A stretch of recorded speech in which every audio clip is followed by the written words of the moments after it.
Hey guys, sorry about that cliffhanger there.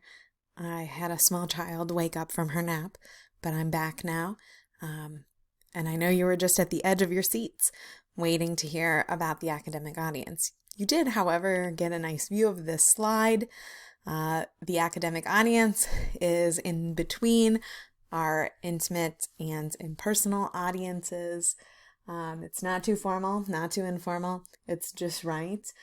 This kind of makes it tough to define and also a little bit complicated.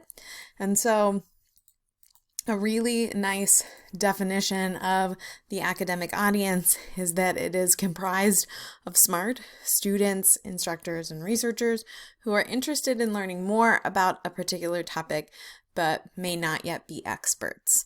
And so, smart, the audience is smart so they can understand difficult concepts and also complex grammar constructions. They're interested in learning more. If you think about students aren't experts yet. They're interested in different topics and have the ability to explore new ideas. And if you think about instructors and researchers, while we might have terminal degrees, while we might have some expertise in a field of study, we're always interested in learning more and exploring new ideas.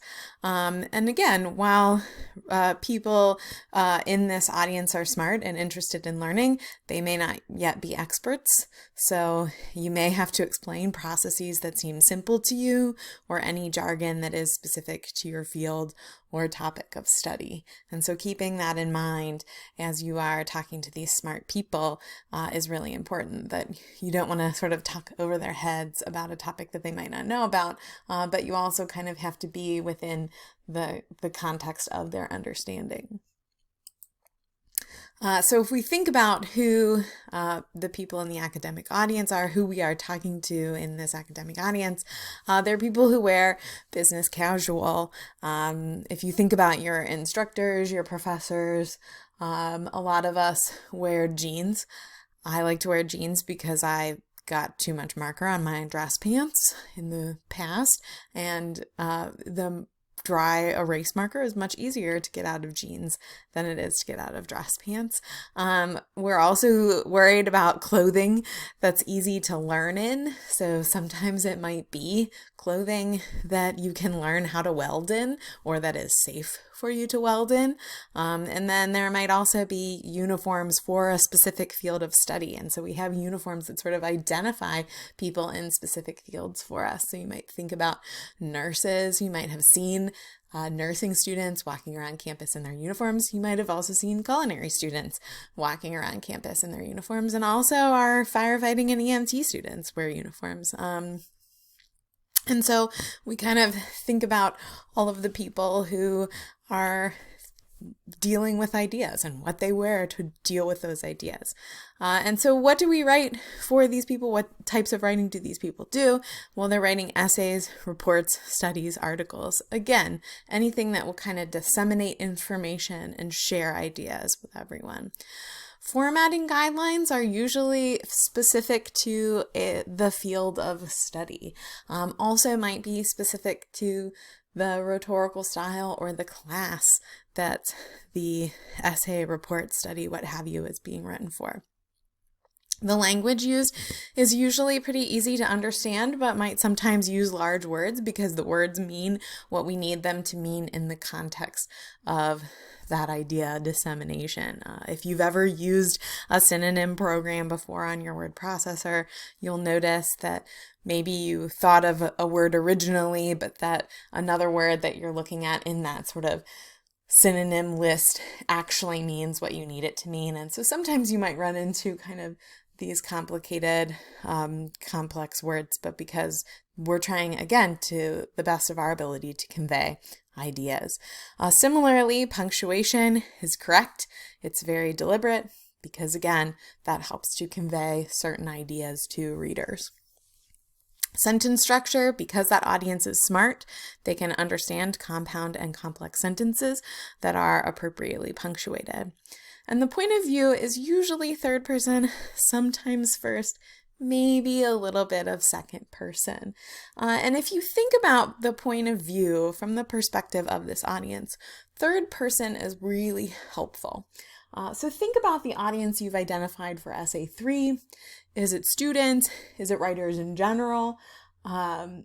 If you think about people who are interested in learning new ideas and you've identified a specific audience, that audience might get expanded by people who don't necessarily identify by that audience, but are interested in what that audience is learning. So if you think about essay 3 and you're writing for students, all right, students are certainly interested in the writing process that's going to help them out and be successful in English 101. But then teachers might also be interested in learning about writing processes that are going to help students be successful in English 101. And so by avoiding that second person, we aren't assuming that the person reading about the process in that particular essay is the only person who that's applicable for. So we might say, well, yes, students should use this particular process, but teachers might be interested in that. College administrators might be interested in how students learn the writing process. It's not just for that second person, that student. So when we use second person, it really sort of makes some assumptions about our audience that we don't want to do if we're trying to connect people to new and unique ideas. Right. Contrary to popular belief, the ideas presented in academic contexts are up for interpretation, and this is what keeps our classes interesting and ideas changing. So if you think about Shakespeare, people have been writing about Shakespeare since the time of Shakespeare, since the 1600s, late 1500s, right? And people's ideas about Shakespeare keep changing because our experiences as individuals keep changing. So we might be able to talk about Shakespeare from a feminist perspective. We might be able to use an LGBTQ plus lens to talk about Shakespeare. And even though it seems like Shakespeare's been talked about to the end, these new and unique perspectives add these ideas to this already existing body of work. And if you talk to researchers, especially researchers in like the hard scientists, who are the people I sort of imagine wearing lab coats, they're not necessarily interested in finding answers, but finding more questions to ask. And so we tend to think about researchers, especially if we think about the current pandemic, we're hoping researchers can come up with solutions for cleaning, PPE, for our medical personnel. We're hoping researchers can come up with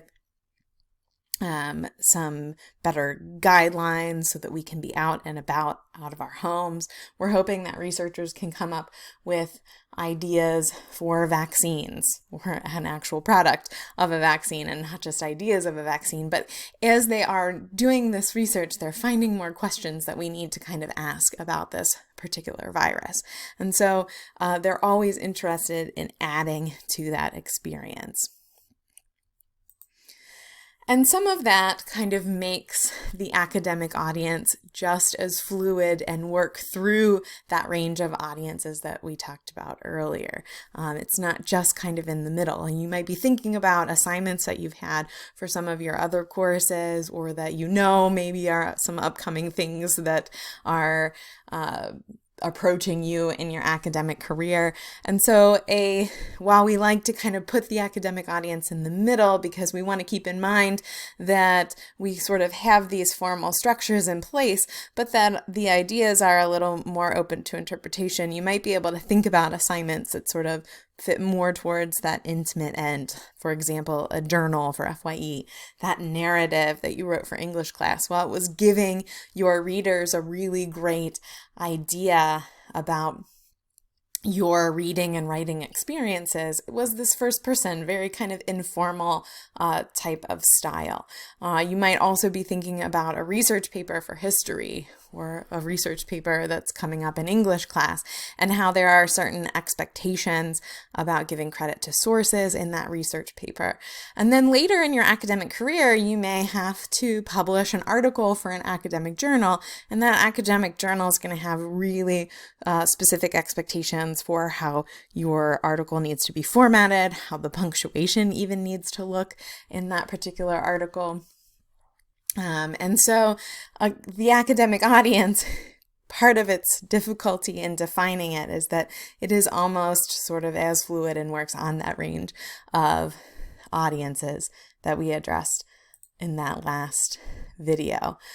So some tips for navigating academia is that you want to understand your assignment requirements.